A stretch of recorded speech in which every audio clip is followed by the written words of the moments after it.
हाल ही में 7 अक्टूबर को जब पैलेस्टीनियन आर्म ग्रुप हमास ने इजराइल पर सरप्राइज अटैक किया, हमास के इस अटैक के रिस्पांस में इजराइल ने हमास के खिलाफ वॉर डिक्लेयर कर दिया और पूरे गाजा को कंप्लीट सीज कर दिया। इजराइल और पैलेस्टीन के कॉन्फ्लिक्ट के बीच जो हमें सबसे ज्यादा सुनने को मिलता है वो है हमास का नाम। आखिर ये हमास है कौन और इसकी हिस्ट्री क्या है? हमास क्यों इजराइल जैसी पावरफुल कंट्री के खिलाफ खड़ा हो जाता है? जबकि हम देखें तो हमास के मिलिट्री विंग में सिर्फ 30,000 के करीब फाइटर है, वहीं इजराइल के पास वेल ट्रेन्ड आर्मी है, एडवांस वेपनरी है और दुनिया के सुपर पावर कंट्री का सपोर्ट है। आइए समझते हैं इस वीडियो में किस तरह हमास का जन्म हुआ, इसका ओरिजिन क्या है, इसकी आइडियोलॉजी क्या है। हमास अरबिक जबान के हरकत अल मुकावमा अल इस्लामिया का शॉर्ट फॉर्म है, जिसका मतलब है इस्लामिक रेजिस्टेंट मूवमेंट। हमास के रूट्स को ट्रेस किया जाता है इजिप्शियन मुस्लिम ब्रदरहुड से। मार्च 1928 में हसन अल बन्ना नाम के एक इस्लामिक स्कॉलर ने इजिप्ट में मुस्लिम ब्रदरहुड नाम की एक सोसाइटी फॉर्म करते हैं। इस ऑर्गेनाइजेशन को बनाने का मकसद होता है रिलीजियन और सोशल मूवमेंट। ये एक चैरिटी ऑर्गेनाइजेशन होता है जो एजुकेशन, गरीब लोगों के लिए हॉस्पिटल और मॉस्क बनवाता है और ब्रिटिश कॉलोनियल कंट्रोल को इजिप्ट से खत्म करना चाहता है। अल बन्ना चाहते थे sharia law based on the Quran और सुन्ना जो अल्लाह की तरफ से दिया गया है जिंदगी को गुजारने के लिए, इसको पूरी तरीके से इम्प्लीमेंट किया जाए। और वे वुमेन राइट्स को लेकर हाईली कंजर्वेटिव थे। वे वुमेन के इक्वल राइट का अपोज करते थे लेकिन औरतों के लिए जस्टिस का सपोर्ट भी करते थे। इनका फेमस स्लोगन है इस्लाम इज द सोल्यूशन। अप्रैल 1947 में मुस्लिम ब्रदरहुड ने फलस्तीन में यूएन इन्वॉल्वमेंट का अपोज किया था, लेकिन बाद में नवंबर 1947 में जूइश और अरब स्टेट के लिए वोटिंग करी थी।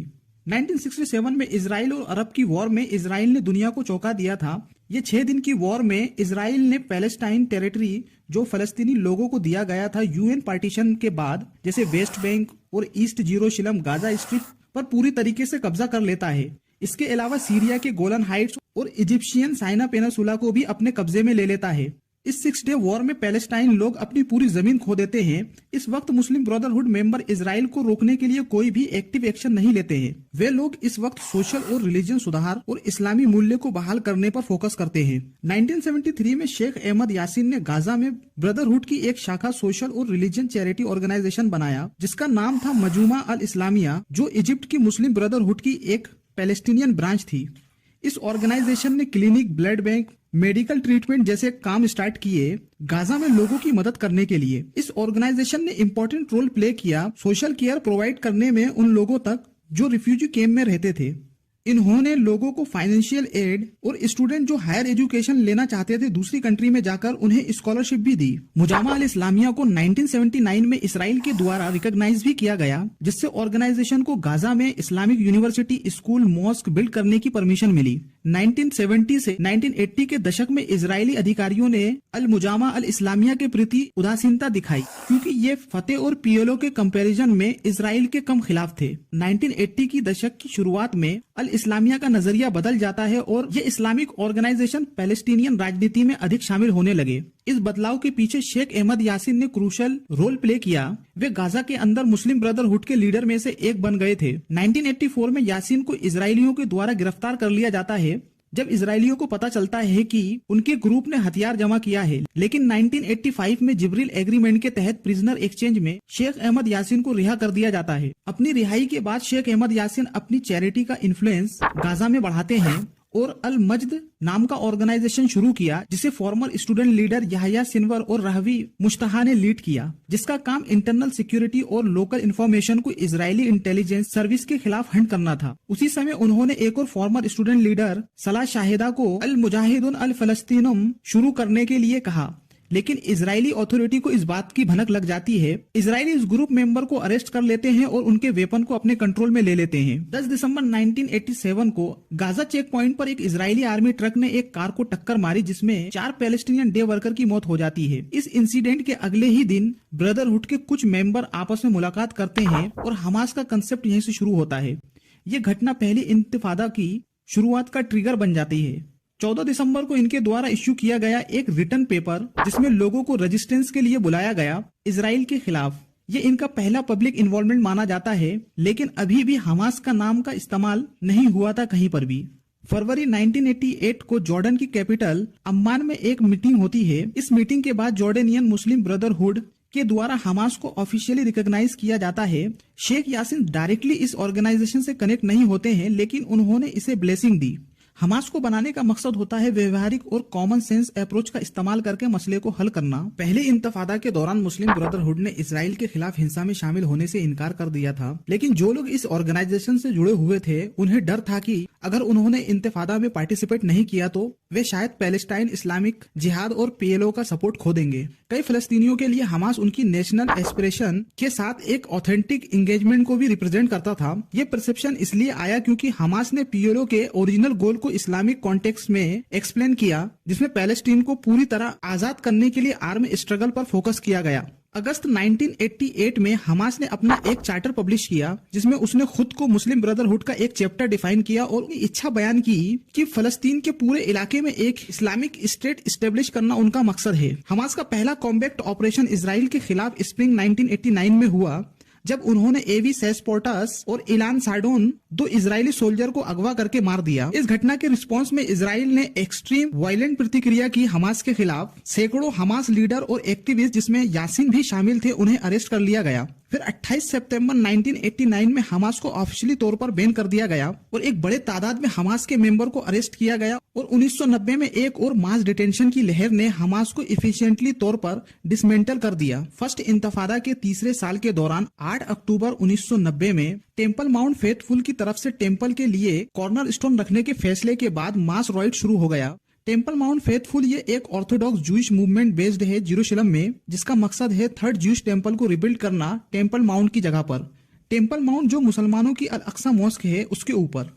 उस दौरान मुस्लिम वर्शिपर ने जूइश एक्सट्रीमिस्ट को फाउंडेशन स्टोन टेम्पल माउंट की जगह पर रखने से रोकने की कोशिश करते हैं, लेकिन इजरायली पुलिस ने पैलेस्टीनियन लोगों के ऊपर लाइव फायर करना शुरू कर दिया था अल अक्सा कंपाउंड में। इस दिन को टेम्पल माउंट किलिंग और अल अक्सा नरसंहार और ब्लैक मंडे के नाम से भी जाना जाता है। इस राइट में 17 पैलेस्टीनियन लोग मारे गए और 100 से भी ज्यादा घायल हुए थे इजरायली बॉर्डर पुलिस के द्वारा। इजराइल की इस हरकत के बाद हमास को अपने एब्डक्शन के कैंपेन को और तेज करने पर मजबूर कर दिया। हमास ने ज्यादा से ज्यादा इजरायली सोल्जर को फोर्सफुली कैप्चर और टारगेट करने की कोशिश की और जियोनिस्ट एनिमी के खिलाफ जिहाद का ऐलान कर दिया। इसके बाद हमास ने अपने यूनिट को अल मजद और अल मुजाहिदुन अल फलस्तीनुन से अलग करके 1991 में याह्या याश के लीडरशिप में is ad Din al Qassam brigade नाम का एक मिलिट्री विंग को रीऑर्गेनाइज किया। हमास के इस मिलिट्री विंग का नाम Izz ad Din al Qassam Palestinian nationalist leader sheikh Izz ad Din al Qassam के नाम पर रखा गया था, जिन्होंने ब्रिटिश के खिलाफ लड़ाई लड़ी थी,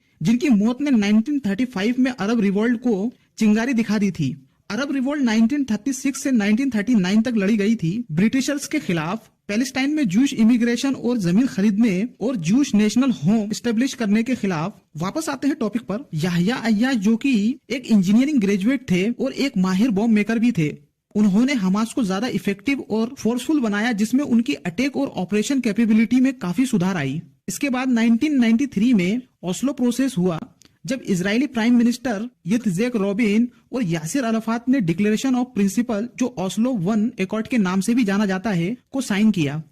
ओस्लो एकॉर्ड में मूल रूप से ये एकॉर्ड इजरायली फोर्स को गाजा स्ट्रिप और वेस्ट बैंक के कुछ हिस्सों से वापस लौटने का एक सुझाव देता है, और इस एकॉर्ड में ये भी था कि फलस्तीनियों को उन एरिया में सेल्फ गवर्नमेंट का भी अधिकार मिलेगा। इसके अलावा दोनों ग्रुप ने लेटर ऑफ म्यूचुअल रिकॉग्नाइजेशन पर भी साइन किया, जिसमें इजराइल गवर्नमेंट ने पीएलओ को पैलेस्टाइन लोगों का लेजिटिमेट रिप्रेजेंटेटिव माना और पीएलओ ने इजराइल को एक देश होने का दर्जा दिया। इजराइल में इस समझौते के ऊपर एक स्ट्रॉन्ग डिबेट छिड़ गई। वहीं पैलेस्टीनियन रिएक्शन भी डिवाइडेड था। फतह पार्टी, जो निगोशिएशन में पैलेस्टाइन को रिप्रेजेंट कर रहा था, उसने एकॉर्ड समझौते को एक्सेप्ट किया, लेकिन हमास और पैलेस्टाइन इस्लामिक जिहाद ने इसके खिलाफ ऑब्जेक्शन किया। हेब्रोन सिटी, जो साउथर्न वेस्ट बैंक में स्थित है, यहाँ इब्राहिम मस्जिद में 25 फरवरी 1994 को एक अमेरिकन इजरायली फिजिशियन और एक्सट्रीमिस्ट गोल्डस्टीन द्वारा नरसंहार में 29 पैलेस्टीनियन लोग को मार डाला, जिसमें कई बच्चे भी शामिल थे, और 125 के करीब लोग घायल होते हैं। होता यूं है कि 25 फरवरी 1994 में रमजान के दौरान यहूदियों का एक पूरिन फेस्टिवल को इंसिडेंटली पड़ गया। 25 फरवरी को सुबह 5 बजे लगभग 800 के करीब पैलेस्टाइन मुस्लिम फजर की नमाज अदा करने के लिए इब्राहिम मस्जिद जाने के लिए गुफा के ईस्ट गेट से गुजरते हैं। ये गुफा इजरायली आर्मी की सिक्योरिटी में था। उस गुफा में 9 इजरायली सोल्जर की ड्यूटी थी, लेकिन उस दिन सिर्फ 5 वहां पर मौजूद थे। कुछ ही समय बाद गोल्डस्टीन मॉस्क में जाता है, जहां पर लगभग 800 मुसलमान नमाज अदा कर रहे थे। उस वक्त उसने आर्मी ड्रेस पहन रखी थी और उसके पास एक IMI गैलिल ऑटोमेटिक राइफल और गोलियों की 4 मैगजीन थी। एक मैगजीन में 35 राउंड थे और टोटल 140 राउंड थे उसके पास। उसे ड्यूटी पर मौजूद सिक्योरिटी गार्ड के द्वारा नहीं रोका गया था। बताया जाता है कि वे हॉल के गेट पर खड़ा हो गया और उस हॉल में सिर्फ एक ही रास्ता था आने जाने के लिए, जहां पर वे खड़ा हो गया। उसने पहले ग्रेनेड फेंका जहां पर मुस्लिम वर्शिपर नमाज पढ़ रहे थे। उसके बाद इसने ओपन फायर शुरू कर दिया पैलेस्टीनियन वर्शिपर के ऊपर। इसके बाद एक पैलेस्टीनियन ने उसे पकड़ा और स्पॉट पर ही लोगों ने उसे मार डाला। इस कत्ले आम के बाद पैलेस्टीनियन लोग सड़कों पर उतर गए। बहुत तेजी से प्रोटेस्ट और क्लेश दोनों शुरू हो गया इजरायली ऑक्यूपाइड टेरिटरी के अंदर। हमास ने इसके बाद पहली बार सुसाइड बॉम्बिंग अटैक करना शुरू किया, स्पेशली तौर पर सिविलियन को टारगेट करना। हेब्रोन कत्ले आम से पहले हमास ने कभी भी सिविलियन लोकेशन को टारगेट नहीं किया था, लेकिन उस नरसंहार के बाद हमास का तरीका बिल्कुल बदल गया। उसने मिलिट्री और सिविलियन का फर्क करना बंद कर दिया। वेस्ट बैंक में मुस्लिम ब्रदरहुड के लीडर शेख अहमद ने कहा कि 1994 के इब्राहिम मॉस्क में ये कत्लेआम नहीं होता तो शायद ही सुसाइड बॉम्बिंग होती।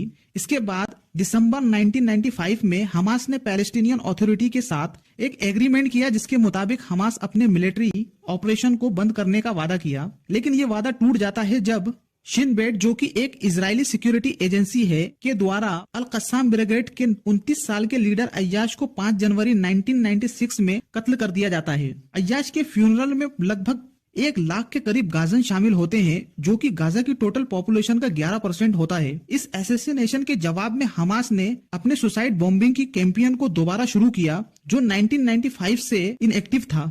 सितंबर 1997 में इजराइल के प्राइम मिनिस्टर बेंजामिन नेतन्याहू ने हमास के लीडर खालिद मशाल को एसेसिनेट करने का ऑर्डर दिया। खालिद मशाल उस वक्त जॉर्डन में रहते थे। उसके बाद 2 मोसाद के एजेंट ने फेक कैनेडियन पासपोर्ट का इस्तेमाल करके जॉर्डन में घुस जाते हैं। ये मोसाद के एजेंट खालिद को अम्मान की सड़क पर नर्व एजेंट नाम का पॉइजन देने में कामयाब तो हो गए, लेकिन इन्हें पकड़ लिया गया। उसके बाद जॉर्डन के किंग हुसैन ने धमकी दी कि अगर इजराइल मशाल को, एंटीडोड और यासीन को रिहा नहीं करेगा तो वे इन एजेंट पर मुकदमा चलाएंगे। इजराइल ने जॉर्डन की किंग की बात मान ली। शेख यासीन को गाजा वापस भेज दिया गया, जहां उन्हें इंतफादा के शेख के रूप में एक हीरो की तरह वेलकम किया गया। उनकी रिहाई ने उस वक्त हमास की पॉपुलैरिटी को और भी बढ़ा दिया था। उसके बाद यासीन ने कहा कि हमारे आर्म ऑपरेशन में कभी भी रुकावट नहीं आएगी जब तक इजराइल का कब्जा खत्म नहीं हो जाता। हम पीस चाहते हैं, हम पीस लवर हैं। आगे कहते हैं कि हम इजराइल से कहते हैं कि वे हमारे साथ शांति बनाए रखें और हमारी मदद करें ताकि हम अपने अधिकारों को शांति के माध्यम से फिर से हासिल कर सके। उसके बाद 1999 में यूनाइटेड स्टेट, इजराइल और पैलेस्टीनियन अथॉरिटी के रिक्वेस्ट पर हमास को जॉर्डन में बैन कर दिया गया।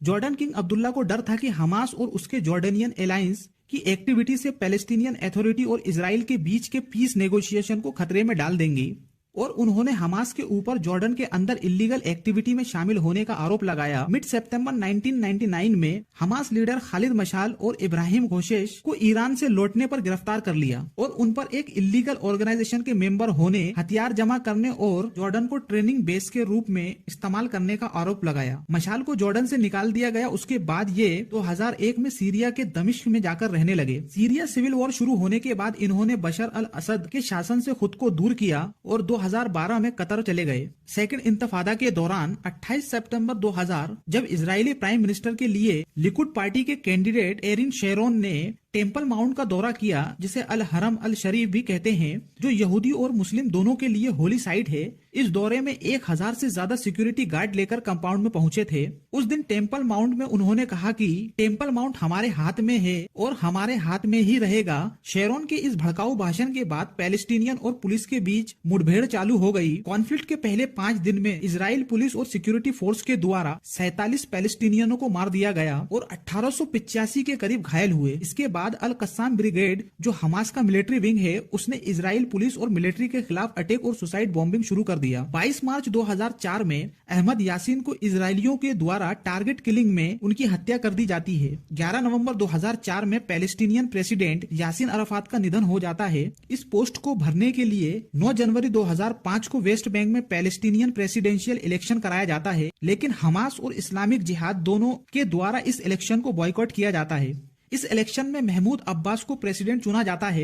इसके बाद 16 फरवरी 2005 को इजरायली पार्लियामेंट ने गाजा स्ट्रिप से इजरायली मिलिट्री को वापस लेने को मंजूरी दे दी। इसके बाद 12 सितंबर 2005 को इजरायली गाजा से अपना कब्जा हटा लेते हैं। हमास ने 1996 के पैलेस्टीनियन जनरल इलेक्शन और जनवरी 2005 के प्रेसिडेंशियल इलेक्शन उन्हों को बॉयकॉट किया था, लेकिन 25 जनवरी 2006 के पैलेस्टीनियन लेजिस्लेटिव इलेक्शन में भाग लेने का फैसला किया, जो यासिर अराफात की मृत्यु के बाद पहली बार हो रहा था। पैलेस्टाइन टेरिटरी में डेमोक्रेटिक इलेक्शन कराने के प्रस्ताव में यूरोपियन यूनियन को खास तौर पर शामिल किया गया था। इलेक्शन के दिन से पहले तक अमेरिका, इजराइल और ब्रिटिश सभी हमास के इलेक्शन लड़ने से खुश नहीं थे। ये तीनों नहीं चाहते थे कि हमास इस इलेक्शन में हिस्सा ले और जीते, लेकिन ऐसा नहीं होता है। हमास इस इलेक्शन में 132 में से 74 सीट पर जीत जाता है, जो पूर्ण बहुमत था। फतेह पार्टी केवल 43 सीट पर ही जीत पाती है। इस चुनाव के बाद हमास ने फरवरी 2006 की शुरुआत में इजराइल को कहा, अगर Israel Palestinian territory, West Bank, Gaza strip और ईस्ट जेरूशलम से अपना कब्जा हटा ले तो हमास 10 साल तक वॉर रोकने को तैयार है। लेकिन हमास के लीडर मशाल ने कहा कि हमास इजराइल के खिलाफ आर्म ऑपरेशन को पूरी तरह खत्म करने का नहीं कह रहा है। 20 मार्च 2006 को हमास के कैबिनेट फॉर्मेशन के बाद गाजा स्ट्रिप में फतेह और हमास के बीच तनाव बढ़ जाता है, क्योंकि फतेह के कमांडर ने हमास की सरकार के आदेश लेने से इनकार कर दिया और पैलेस्टीनियन अथॉरिटी ने हमास के खिलाफ डेमोन्स्ट्रेशन, असैसिनेशन और अपहरण का अभियान शुरू किया, जिसके कारण हमास को भी जवाब देना पड़ा। फरवरी 2007 में सऊदी ने हमास और फतेह पार्टी के बीच समझौता कराया, जिसमें फतेह की ओर से महमूद अब्बास और हमास की ओर से खालिद मशाल ने हस्ताक्षर किया था। इस समझौते को फतह हमास मक्का एग्रीमेंट कहते हैं, जो 8 फरवरी 2007 को मक्का में हुआ था, जिसमें गाजा स्ट्रिप में इंटरनल मिलिट्री टकराव को रोकने और नेशनल यूनिटी की गवर्नमेंट बनाने पर दोनों सहमत हुए थे। उसके बाद मार्च 2007 में पैलेस्टीनियन लेजिस्लेटिव काउंसिल ने एक नेशनल यूनिटी गवर्नमेंट का गठन किया, जिसमें 83 मेंबर ने इसका सपोर्ट किया और 3 मेंबर ने इसके खिलाफ वोट दिए। उसी साल जून में हमास और फतेह के बीच फिर से लड़ाई शुरू हो गई। जून 2007 में गाजा वॉर के दौरान हमास ने गाजा पर फुल कंट्रोल हासिल करने के लिए फतेह के अधिकारियों को हटा दिया। इसके बाद प्रेसिडेंट महमूद अब्बास ने हमास के लीडरशिप वाले पैलेस्टीनियन अथॉरिटी गवर्नमेंट को डिसमिस किया और हमास मिलिट्री ऑपरेशन को अनलॉफुल डिक्लेयर किया। हमास और फतेह पार्टी के बीच इस लड़ाई में कम से कम 600 पैलेस्टीनियन की मौत हुई। हमास के गाजा को टेक ओवर करने के बाद से गाजा स्ट्रिप पर इजराइल के द्वारा ब्लॉकेड लगा दिया। 2006 से हमास और इजराइल के बीच 5 वॉर लड़ी जा चुकी हैं, जिसमें मोस्ट रिसेंट 2023 वॉर है। देखिए, अब सबसे बड़ा सवाल ये आता है कि हमास चाहता क्या है। हमास मेडिटेरियन सी और जॉर्डन रिवर के बीच की सारी जमीन चाहता है, इसमें मॉडर्न स्टेट ऑफ इजराइल के साथ साथ ऑक्यूपाइड वेस्ट बैंक और गाजा शामिल है। और हमास का ये चाहना कोई गलत नहीं है। आखिरकार वे सारी जमीन पैलेस्टीनियन लोगों की ही है, जिन पर इन यहूदियों ने कब्जा करके अपना बना लिया। अब दुनिया का डबल स्टैंडर्ड देखिए। हमास खुद की जमीन के लिए लड़ रहा है तो वे आतंकवादी है, जो पैलेस्टीनियन लोगों की जमीन पर कब्जा करके बैठा है और पैलेस्टीनियन के मासूम लोगों को मार रहा है और उनके हॉस्पिटल पर एयर स्ट्राइक कर रहा है। 7 अक्टूबर से अब तक 22,438 से ज्यादा पैलेस्टीनियन लोग मारे जा चुके हैं और 57,614 के करीब इंजर्ड हैं, जिसने 1 लाख से ज्यादा घर को तबाह कर दिया अपने एयर स्ट्राइक में। इजरायली एयर स्ट्राइक की वजह से 85% के करीब लोगों को अपना घर छोड़ना पड़ गया। इजराइल इतना जुल्म ढा रहा है पैलेस्टीनियन लोगों पर, फिर भी इजराइल सही है और हमास अपनी जमीन और अपने लोगों के लिए लड़ रहा है, तो वो एक गलत है।